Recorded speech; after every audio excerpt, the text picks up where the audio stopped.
My name is Jeffrey Van Wingen. I'm a family physician practicing in Grand Rapids, Michigan with 20 years experience. The point of this video is to help you shop safer and get takeout food safer during the stay-at-home shutdown due to the coronavirus pandemic. Today is March 24th, and we've been in this for about a week here, and things are just starting to get serious. I'm a healthcare provider under a lot of stress. Please be nice in your comments. We are at stay-at-home orders here in Michigan, and more states are coming on board with this, and our movements are restricted. Italy went on a stay-at-home order on March 10th, and despite that, they posted their greatest death toll on March 20th. So people are moving, and with that movement comes risk. We have a dilemma in society that we need to eat to live, but we also need to get that food. And that getting of food is now risky. And I'm going to help you reduce your risk as you go out into the marketplace. Now, they say that desperate times call for desperate measures, and these times are unprecedented. But I believe there is a precedent that we use in the medical field called sterile technique that can reduce risk as you go out in the marketplace. And we use it to perform surgeries, to be in sterile environments so that we don't give infections to our patients. And I'm going to help you adapt those techniques to decrease your risk of contracting coronavirus when you go out and get your food. Now, I want to answer the question, how long does the coronavirus live outside of a human body? And we've recently gotten some conflicting data, and I just want to throw that out there.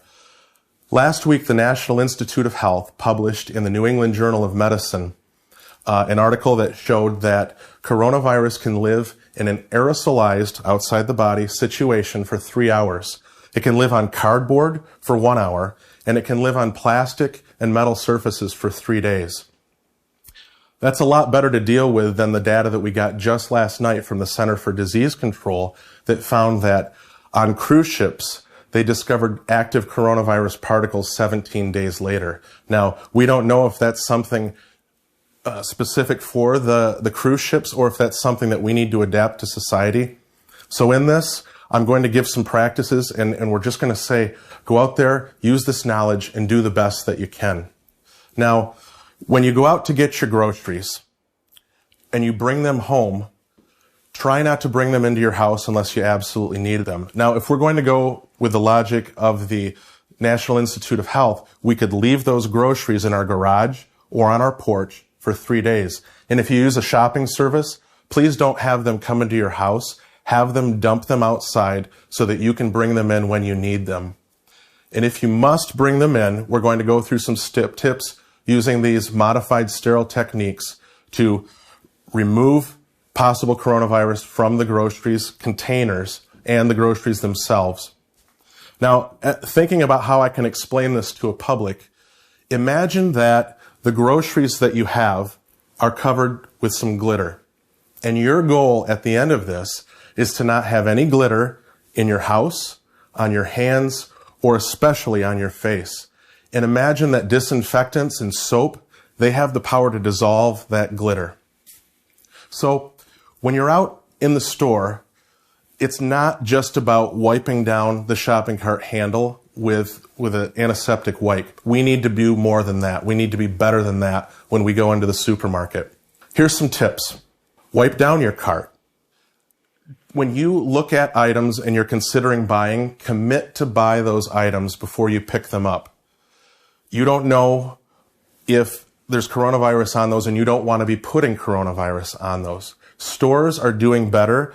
They're sanitizing their stores at night, but they are not sanitizing every canned good and every plastic wrapped item.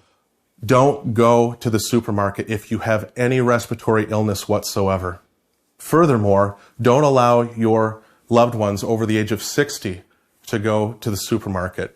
We need to take care of our elders in these times, and we can bring groceries to them after we've ensured that they're safe. Plan before you go to the supermarket. Minimize your time in the supermarket. And I recommend that you get 2 weeks worth of groceries when you go. Now, before I go outdoors and get my groceries to bring them inside, I'm going to sanitize my table. I'm just going to use a standard disinfectant. And on that note, The Center for Disease Control says that we can use any standard disinfectant to rid our surfaces of coronavirus. I'm going to saturate this so that when I come to it and go back to it, I'm going to consider this as clean. Now this side of the table is going to be my clean side, and we're going to consider the other side of the table as a dirty side where we're going to put our groceries from outside the house.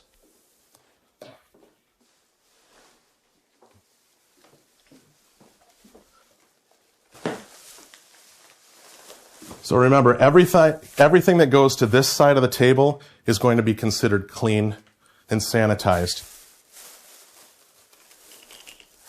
Now I have a bag with some medicine in it. I'm going to open that bag, but because I know that human hands have touched this medication bottle in less than 72 hours, I'm going to wipe that down. I'm going to place it on the clean side. But this box of cereal is a different story. It's a box that has cardboard, so we know that coronavirus can likely live on this surface for 24 hours. But on the inside, no human hands have touched this for more than a few days. So I can just dump that and I can get rid of the box. Now with this broccoli, I've got a couple different options. I could have somebody open my refrigerator, open the crisper, open the bag, and dump it right in the crisper, or I could just sanitize it. Now, I've got to bring some groceries to my parents. They're in their mid-70s, and I'm going to be dropping those off later today. So I'm going to grab this bag, put it on the clean surface, and I'm going to just dump their groceries into this bag.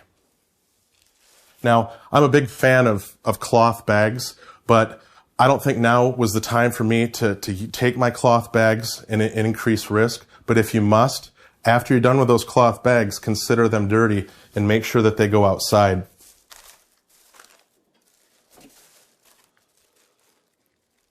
So I'm going to wipe this down and make sure that your rag is good and saturated with disinfectant, because you've got to be putting that disinfectant on these groceries, and you've got to be making sure that you're scrubbing them.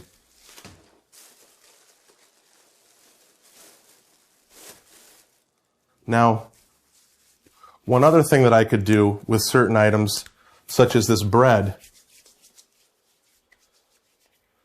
is I can use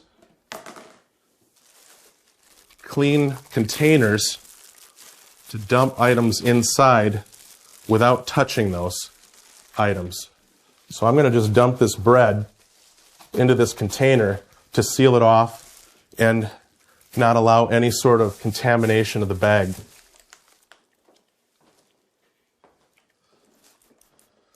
More hardy plastic things that you're not worried about disinfecting more liberally, you can actually spray the disinfectant right on those items.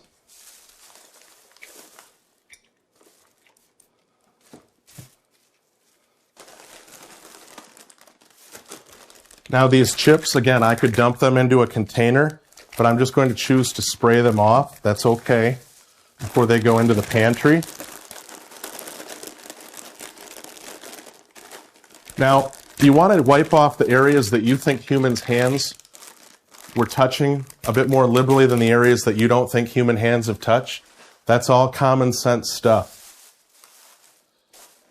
Now lastly, I've got some fruit here, and the way I'm going to handle fruit is I'm going to treat this fruit, which is pretty much porous. It's kind of like our skin.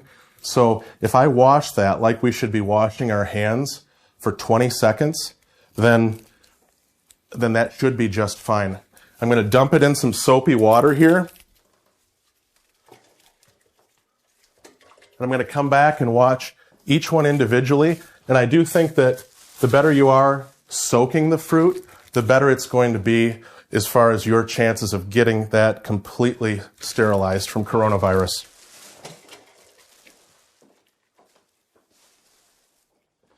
Now let's take care of this fruit. According to the Center for Disease Control, we should wash our hands with soap, getting lots of friction for about 20 seconds. So For video purposes, I'm going to be a little quicker here, but we should be spending ideally 20 seconds on each piece of fruit, just washing and scrubbing. I know all this seems like it's time consuming, but these days, in truth, people do have a bit more time on their hands. Let's be methodical and be safe and not take any chances.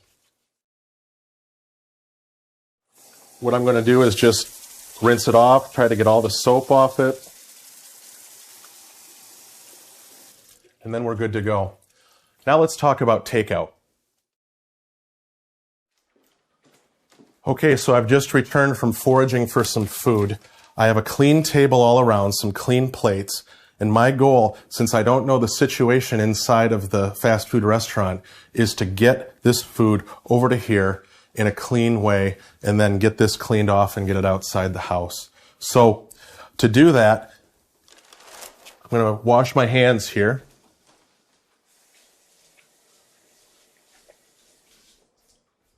Say I did that for 20 seconds with soap and water scrubbing real good. I'm going to open up this. Now, fortunately, the good news is that you don't have to worry so much about the food. Coronavirus does not do well in food, but it's the wrappers that I'm more concerned about.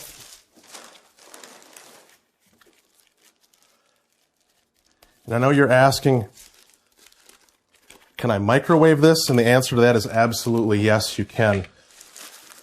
Now, I'm not talking about the novel COVID-19 coronavirus. I'm referring to some other coronavirus species, and studies showed that even just a little bit of microwaving takes care of the coronavirus. In addition, heat destabilizes the coronavirus as well. The downside is that on the other side, with frozen foods, you're not going to do so well. Some coronavirus species can live inside of a frozen environment for up to 2 years. So I would not consider your freezer safe ground to kill coronavirus. A good example would be a frozen pizza. You bring a frozen pizza in, you've got the cardboard box, you've got some plastic wrapping, and with that, you can dump the plastic out and consider the cardboard dirty, and then go ahead, clean your hands, and put that plastic into the freezer, and you're good. With ice cream, I would make sure that you use some disinfectant to scrub down the outside of the container before you put it into the freezer. With sauces, you want to try to get these sauces onto the plate without exposing to the packaging. Just do the best you can. Now, what I'll do is I'll throw these in the microwave before I start to eat them. I'm going to try to get them hot so I see some steam coming off them. When you do choose food at a takeout restaurant, I think now's the time to choose more hot goods over cold goods. And that's it. I'm going to ask you to share this video. It's not about popularity. It's about getting the word out with education. In these unprecedented times, safety out in the marketplace can literally save lives.